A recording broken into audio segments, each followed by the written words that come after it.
Olá, meus amigos.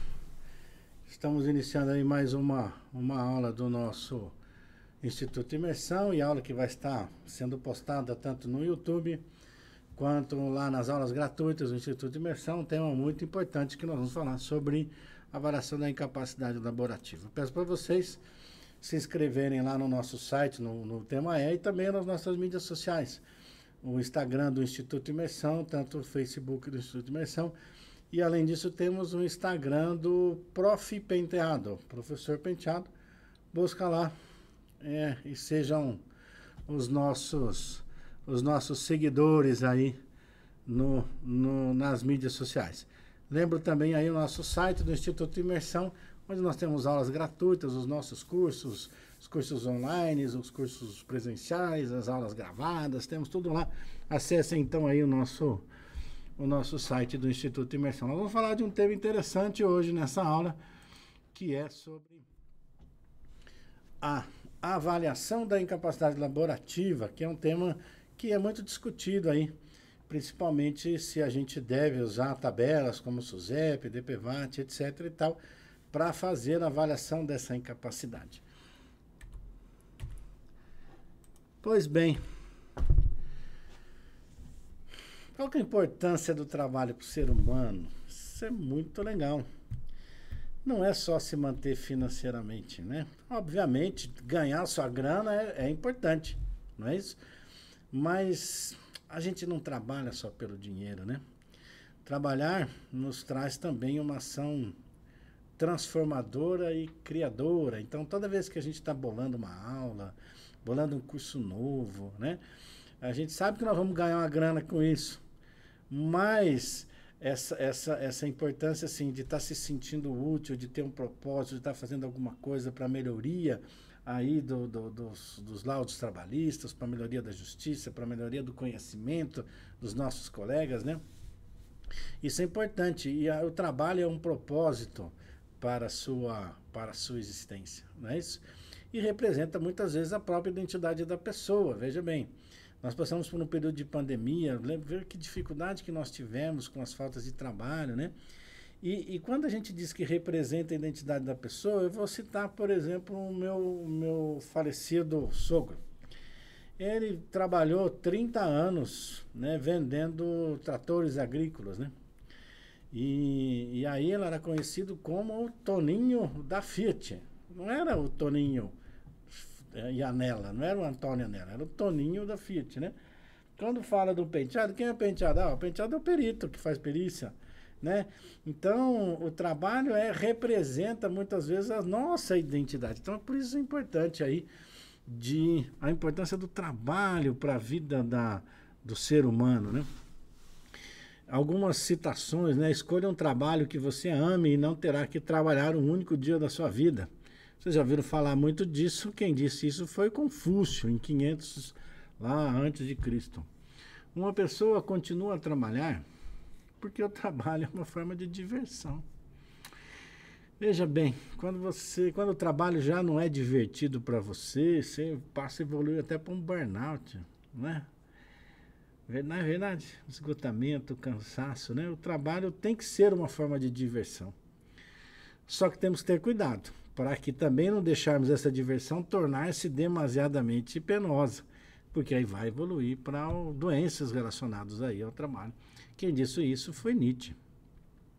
É pelo trabalho que a mulher vem diminuindo a distância que a separava do homem. E somente o trabalho poderá garantir, então, uma independência concreta. Simone de Beauvoir.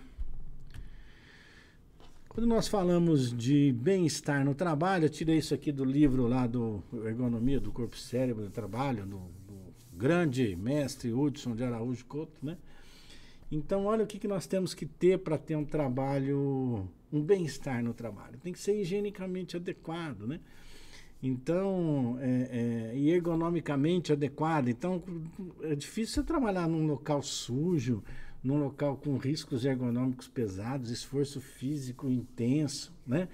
Então, a gente tem que buscar um ambiente higienicamente adequado e ergonomicamente adequado, né? A coerência no trato dos assuntos pessoais, não é isso? O que ele quer dizer com isso? Assim, na hora de você se relacionar com as pessoas, né? Essa relação com as pessoas tem que ser muito boa nesse trato do pessoal, né? Um nível correto de tensão. Não existe trabalho sem tensão. Trabalho sem tensão é chato, é monótono. Nós temos que ter aí um nível correto de tensão, com chefias seguras, capazes e interessadas. E essa comunicação interpessoal tem que ser verdadeira, tem que ser construtiva. E olha aqui, correlação equilibrada entre capacidade, responsabilidade e salário. Não é isso? Então, o nosso chamado esforço-recompensa, né?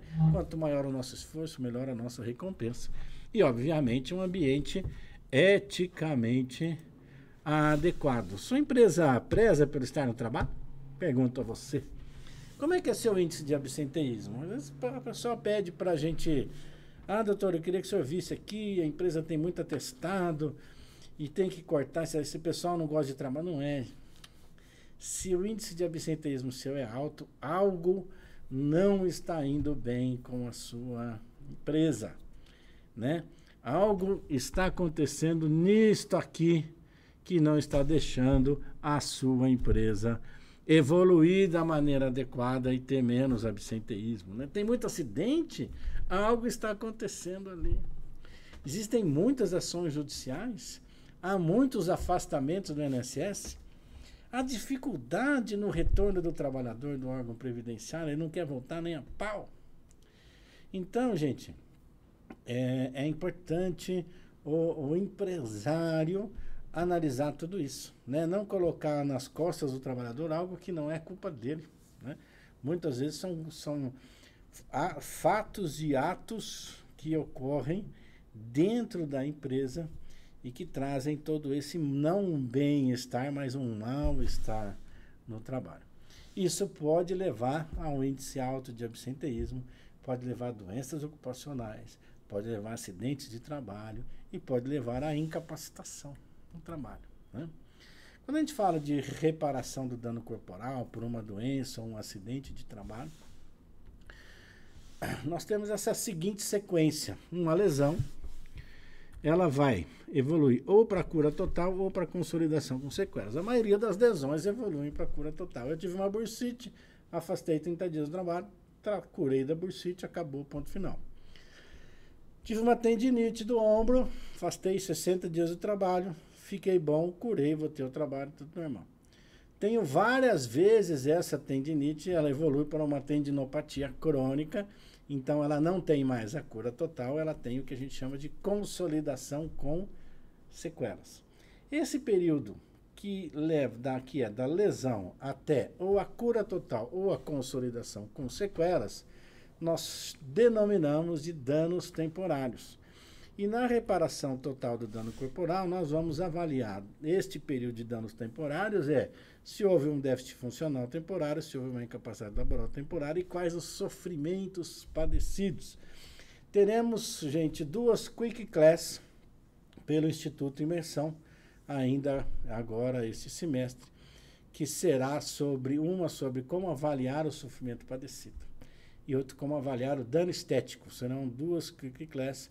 Peço para vocês ficarem atentos aí com relação à divulgação dessas aulas que serão online, tá?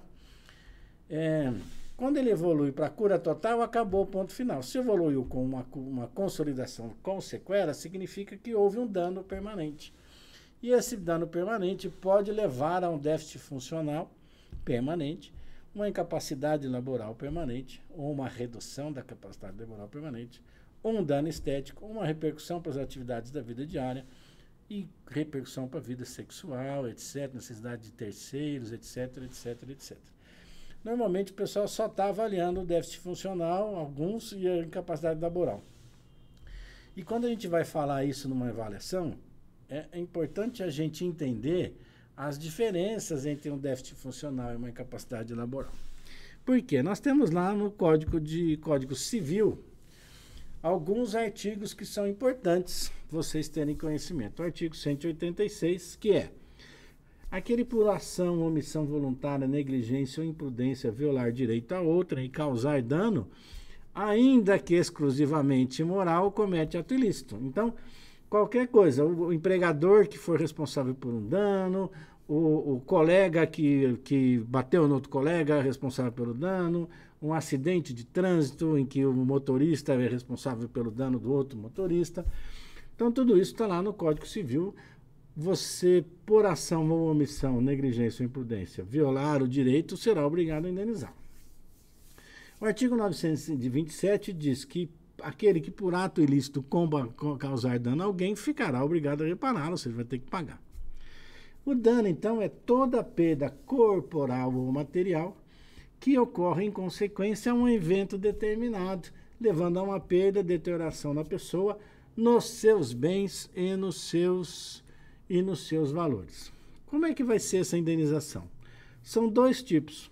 O que está lá no artigo 949 e o que está no artigo 950. O artigo 949 diz o seguinte: no caso de uma lesão ou ofensa à saúde, o ofensor indenizará o ofendido pelas despesas de tratamento e lucros cessantes.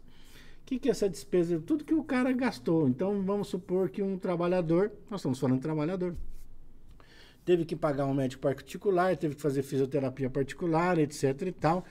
Isso tudo pode ser cobrado na Justiça do Trabalho caso a responsabilidade pela doença tenha sido da empresa. Então, o advogado vai lá na ação judicial informar: olha, ele gastou X, Y, Z e eu quero que esse dano, essa perda financeira que eu tive com medicamento, etc. e tal, seja restituído pelo causador do dano, no caso, a empresa. E os lucros cessantes, por exemplo, uma pessoa tem um acidente de carro e ele é um profissional autônomo, não paga o INSS, não paga nada. E ficou lá 6 meses sem ganhar dinheiro. E o responsável pelo dano vai ser obrigado a pagar, né, o que ele comprovar de lucros cessantes. Quando a gente fala em Justiça do Trabalho, em perícia médica, etc. e tal, ela está fundamentada nesse artigo 950. Se da ofensa resultar defeito pelo qual o ofendido não possa exercer o seu ofício ou profissão ou lhe diminui a capacidade para o trabalho, além das despesas do tratamento, lucro cessante, está lá no 949, também vou ter que pagar pela redução do trabalho que daí corresponde à importância do trabalho para que se inabilitou ou da apreciação que ele sofreu. Muito bem, aqui é o ponto principal de uma perícia médica. É a gente identificar se houve uma redução da capacidade laborativa e qual o grau de redução da capacidade dessa capacidade laborativa. Lembrando que o artigo 950 está falando de ofício ou profissão. E o que é isso? Então, vamos pensar em alguns exemplos. Eu tenho um marceneiro, eu tenho um carpinteiro, eu tenho um pedreiro, né? São atividades que não necessitam de cátedra, né? Que seria assim, específica, não precisa fazer uma faculdade disso aí, etc. e tal. Mas é preciso um estudo técnico ou estudo prático em que ele vai passar a aprender e desenvolver esse ofício. Geralmente são profissões de caráter mais manuais, em que as pessoas são buscadas pela sua capacidade de fazer aquele determinado serviço. Vou contratar fulano de tal, que é um excelente pedreiro, um excelente carpinteiro, marceneiro, etc. e tal. E isto é um ofício, né? Profissão, ela é definida como atividades em que há obrigatoriamente a necessidade de cátedra, ou seja, precisa estudar questões teóricas, etc., para poder desenvolver essa profissão. E aí nós temos um engenheiro, médico, advogado, juiz, professor, etc., etc., etc., elas são consideradas profissões. Não é que as outras não são profissões, é lógico que são, inclusive estão lá dentro do Código Brasileiro das Ocupações, né? Mas é só para a gente entender qual que é a diferença de ofício ou profissão. Entretanto, existem algumas outras atividades em que efetivamente não existe nenhum ofício, nenhuma profissão. Então, por exemplo, o que você eu sou auxiliar de serviços gerais. E aí? Esse cara não tem nenhum ofício, nenhuma profissão. É serviço geral, pode fazer qualquer coisa. Ele é auxiliar de produção, ele pode fazer qualquer coisa, né? Então, isso é importante que nós vamos ter esses ofícios, profissões e atividades que não se enquadram efetivamente em nenhuma delas. Isso vai ser importante para a gente quando for avaliar o que nós chamamos, né, quando nós vamos avaliar o dano corporal. Voltando aqui ao nosso slide. O que é deficiência? Deficiência é toda perda ou anormalidade de uma estrutura ou uma função psicológica, fisiológica ou anatômica, podendo ser temporária ou permanente, alterando o estado de saúde de um indivíduo. Então, uma deficiência aqui, nós temos um amarelinho ali, uma deficiência senil, né? Um amarelinho, que existe uma dificuldade maior para fazer determinadas coisas. A deficiência da gravidez, né? Então, a gente sempre fala, não é porque, grávida não é doença, mas existe algumas limitações. Você não vai botar uma mulher grávida para ficar em pé o dia inteiro. Não pode. Ela vai ter lombalgia, ela vai ter varizes, ela vai ter um monte de problema. Então, eu tenho que adaptar essa gestante em atividades que sejam compatíveis, né? As empresas deveriam ter programas já definidos para a gestante. Engravidou, para onde que vai, o que que vai fazer, etc. Então, uma deficiência temporária, né? Quebrou uma perna. Então, tem uma deficiência, mas daqui a pouco vai ficar bom. Foi só uma deficiência temporária. A criança, você não vai botar um adolescente de 13 anos para carregar saco de 60 quilos. Ele não pode, não é isso? Deficiências já permanentes, como, por exemplo, a deficiência visual, aí, ou a pessoa que está na cadeira de roda. Então, todas essas são exemplos de deficiência, que pode ser temporária ou definitiva. Já a incapacidade é a redução ou impossibilidade de realizar uma tarefa específica. Por causa de uma deficiência, ele não pode desenvolver determinada atividade. E aí, essa atividade pode ser laboral ou atividade social. Podemos usar o termo também de discapacidade, que é a tradução da palavra espanhola discapacidade e da língua inglesa disability. Pessoas podem apresentar as mesmas deficiências, mas discapacidades distintas. Isso a gente fala muito lá na CIF, aos colegas médicos, fisioterapeutas, assistentes sociais, enfermeiros, etc. Façam o nosso curso de CIF, de aperfeiçoamento de CIF, de avaliação do portador de deficiência pela CIF, através do Instituto Imersão. Vai lá no nosso site, veja lá os nossos cursos que tem sobre a questão da CIF, que é de extrema importância. Veja bem, vai depender das barreiras, né? Vai depender dos facilitadores, tudo que a gente discute lá na CIF. Você tem 3 pessoas com problemas de locomoção das pernas. Um é medalhista olímpico, esta outra senhora está limitada na cadeira de roda e o outro até está batendo uma bolinha lá com a sua muleta. Então, veja bem, todos têm praticamente a mesma deficiência, mas não quer dizer que eles têm a mesma incapacidade. Esse é um ponto de extrema importância. O que é deficiência? O que é déficit funcional, então? Vocês podem buscar um artigo, eu vou colocar também um link aí do artigo para vocês no YouTube aí, que é um artigo que a gente fala de deficiência funcional e incapacidade laboral. O que é o déficit funcional? É um declínio quando comparado a uma pessoa totalmente rígida. Cara, uma pessoa é 100% e essa aqui já não é 100%. Então eu vou comparar com essa pessoa totalmente rígida. E ela tem o mesmo valor para todas as pessoas, independente da idade, do sexo, da posição social e, olha aí, da profissão.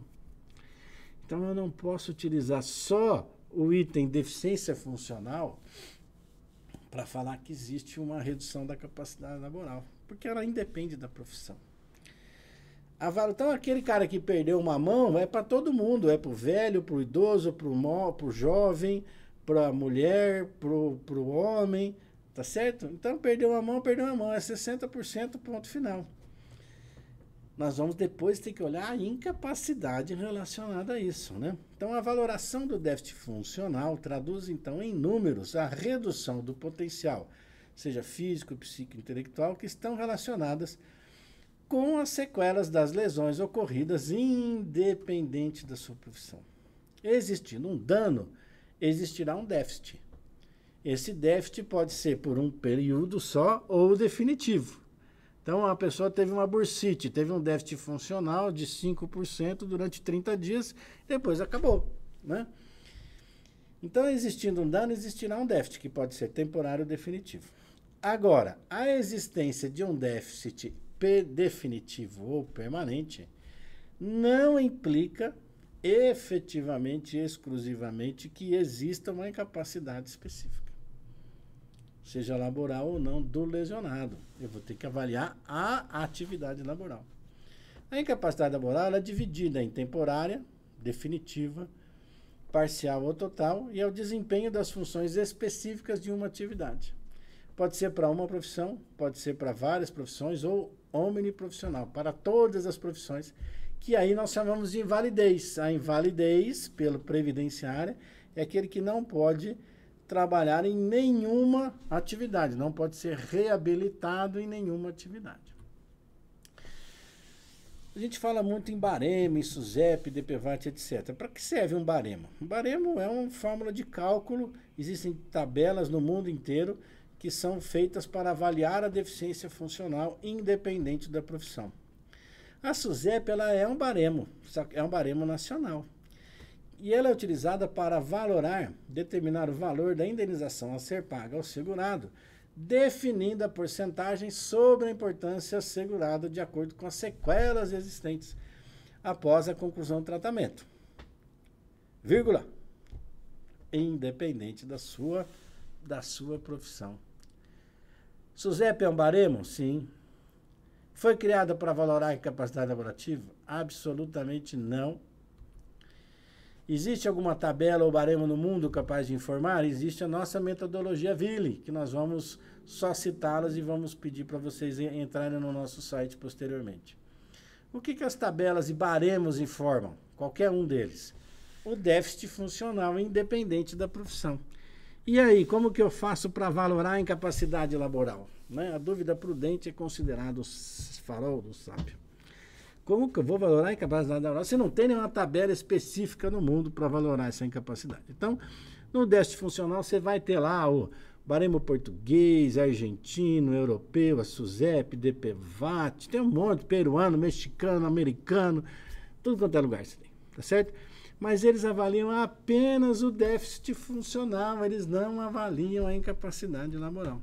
Para avaliar a incapacidade laboral, então, nós propusemos, já tem aí vários anos, a nossa classificação da incapacidade, que é muito legal, onde a gente junta a deficiência funcional com a incapacidade laboral. Nós dividimos ela em tipo 0, tipo 1 e tipo 2. Tipo 0 é que não tem incapacidade laboral nenhuma. Então, ele tem uma deficiência funcional lá, mas que não traz incapacidade laboral, que eu já vou explicar. A tipo 2 é aquele que é 100% incapaz. 100% incapaz, não tem conversa. A tipo 1, onde eu tenho uma redução da capacidade laboral. Então, é uma incapacidade parcial. Ok? Muito bom. Como que eu classifico, quais seriam os exemplos da tipo 0? Não tem deficiência funcional. Então, tipo 0A, olha lá, ó, tipo 0A, não identificado deficiência funcional. E, por consequência, não há incapacidade laborativa. Ok? Então, veja bem, o cara teve a bursite, passou 30 dias, curou, ficou bom, não tem mais nada. Então, tipo 0A, não restou incapacidade. Tipo 0B. Eu tenho uma deficiência funcional, mas não traz repercussão para o meu ofício ou profissão. Então, vamos dar um exemplo. A pessoa perdeu falange distal do 5º dedo da mão esquerda. Quanto que ele tem de deficiência funcional? Não vou entrar aqui em detalhes da tabela, mas só vou usar 4%. Tá? Falange distal do 5º dedo, ou as duas falanges aqui, 8%. Falange média e falange distal do 5º dedo da mão esquerda tem uma deficiência funcional de 8%. Qual a atividade dele? Pedreiro. Qual a redução da capacidade laborativa para a perda de falange distal e média do 5º dedo da mão esquerda do pedreiro? Nenhuma. Ele vai continuar trabalhando de pedreiro, fazendo a mesma coisa, não tem esforço de suplementar, não tem esforço acrescido, na prática não tem nada. Ele trabalha igual como ele trabalhava antes, sem absolutamente nenhuma dificuldade. Então, ele classifica como 0B, identificado de deficiência funcional, porém não traz repercussão para o ofício ou profissão. E aí, gente, se não traz repercussão para o ofício ou profissão, ele não tem direito à indenização pelo artigo 950 do Código Civil. Não tem indenização de pensão, ok? Mas ele tem as outras indenizações. Ele teve um dano estético, ele teve um sofrimento padecido, porque ele fez uma cirurgia. Então, ele vai ter lá um sofrimento padecido de 3 em 7, um dano estético de 3 em 6, ele teve uma incapacidade laboral temporária aí de 90 dias, ele vai ter que receber essa incapacidade laboral, tá certo? Vai receber um dano moral. Se ele ainda tocava um violão, como atividade lúdica, né, não é do trabalho, né, mas pode ter alguma alteração, que ele pode apresentar aí alguma dificuldade, sei lá, não sei, acho que não, mas pode até ter, né? Acho que até tem, né, um pouquinho de dificuldade, então pode receber uma indenização por causa disso, só não vai receber pensionamento, ok? Muito bem. Agora, esse cara que perdeu essa falange distal e média do 5º dedo, ele era um pianista. E aí?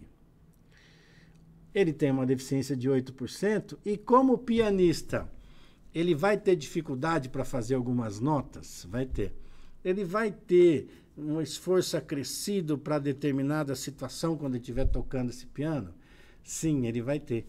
Então, ele passa a ser o que nós chamamos de tipo 1A. Existe uma diminuição. Tá vendo que agora eu estou falando da profissão. Para o pedreiro não tem, mas para o pianista tem. Implica necessidade de esforços suplementares ou acrescidos para a realização da mesma atividade, ou ainda necessita de uma ajuda técnica para realizá-la. Tal situação enquadra a redução da capacidade ao valor equivalente ao déficit funcional temporário. Déficit funcional, olha que legal. Então, agora eu disse que ele tem um déficit funcional de 8%, e eu vou enquadrar essa redução da capacidade neste déficit funcional de 8%. Tá certo? Muito bom. Então, agora, em vez dele ter perdido só lá a falange, ele perdeu 3 dedos da mão esquerda. O pedreiro continua trabalhando de pedreiro? Continua trabalhando de pedreiro. Mas ele tem esforço? Com certeza. Ele tem esforço muito acrescido. Tá certo? Perdeu esses 3 dedos? Lá nas tabelas, lá vai dizer que é 33%. Tá certo? Então, ele perdeu os 33%, então ele vai se classificar no 1A, o pedreiro agora, necessidade de esforços suplementares ou acrescidos para a realização da mesma atividade ou ainda necessita ajuda técnica para realizá-la. Se enquadrará, então, ao valor equivalente ao déficit funcional. Então, ele vai ter o dano estético, o sofrimento padecido, mais o pensionamento de 33%. E se ele for pianista, não é 33%. Esse cara nunca mais vai tocar piano. Então, para o pianista, os mesmos 3 dedos significa que ele é o tipo 2A. Tipo 2A, as sequelas são impeditivas do exercício da atividade profissional. Tá lendo ali? Impeditivas da ofício ou profissão dele. Pode ser reabilitado em uma? Pode. Ele pode trabalhar em outra profissão? Pode. Então, ele não está inválido. Mas para a profissão dele, ele está 100% incapaz. Lá, ó, tal situação enquadra a redução da capacidade laboral em 100%, não é só os 33%. Então, com essa classificação, e o cara que é inválido vai ser 100% também, que é o 2B, né? Sequelas são totalmente impeditivas de qualquer atividade profissional, se enquadra em 100%. O auxiliar de produção, os serviços gerais, normalmente se enquadra no 0C, tá? Que assim, ele não tem uma profissão específica. Então, ele trabalhava fazendo um negócio que ele tinha que levantar o braço, certo? Ele trabalhou lá 2 anos naquela atividade, não estudou para isso, não teve treinamento para isso, uma atividade comum, como qualquer outra. E aí ele teve uma tendinite supraespinhosa, ele não vai conseguir mais trabalhar nessa atividade, mas eu tenho uma atividade no mesmo lugar dele que ele trabalha com o braço para baixo. Então, se enquadra aí, nesses casos, no 0C.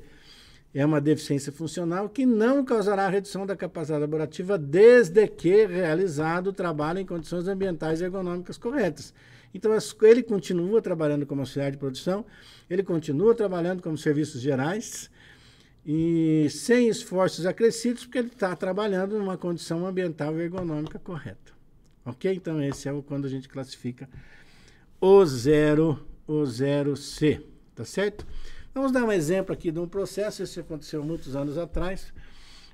A pessoa foi admitida em 2005, desligada em 2010. Auxiliar de produção numa empresa de condutores elétricos. Ele caiu de uma árvore, bateu a cabeça e teve uma perda auditiva moderada direita. Na audiência, a juíza solicitou avaliar o acidente por ele sofrido e apurar o percentual de redução da capacidade laborativa.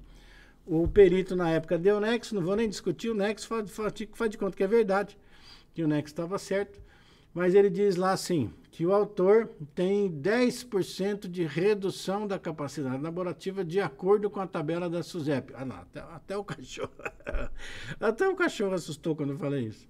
Como assim? Então, o que ele fez de cálculo? O cálculo dele foi até interessante. O cálculo dele não está errado, o cálculo dele está certo. Ele fez assim, quanto vale os 2 ouvidos? 40% na tabela da SUSEP. O problema dele foi num ouvido só, então é 20%. Só que não perdeu a audição inteira, perdeu metade da audição, então é 10%. E aí ele diz então que teve 10% de redução da capacidade laborativa. Ele estaria certo se ele tivesse informado que teve 10% de deficiência funcional.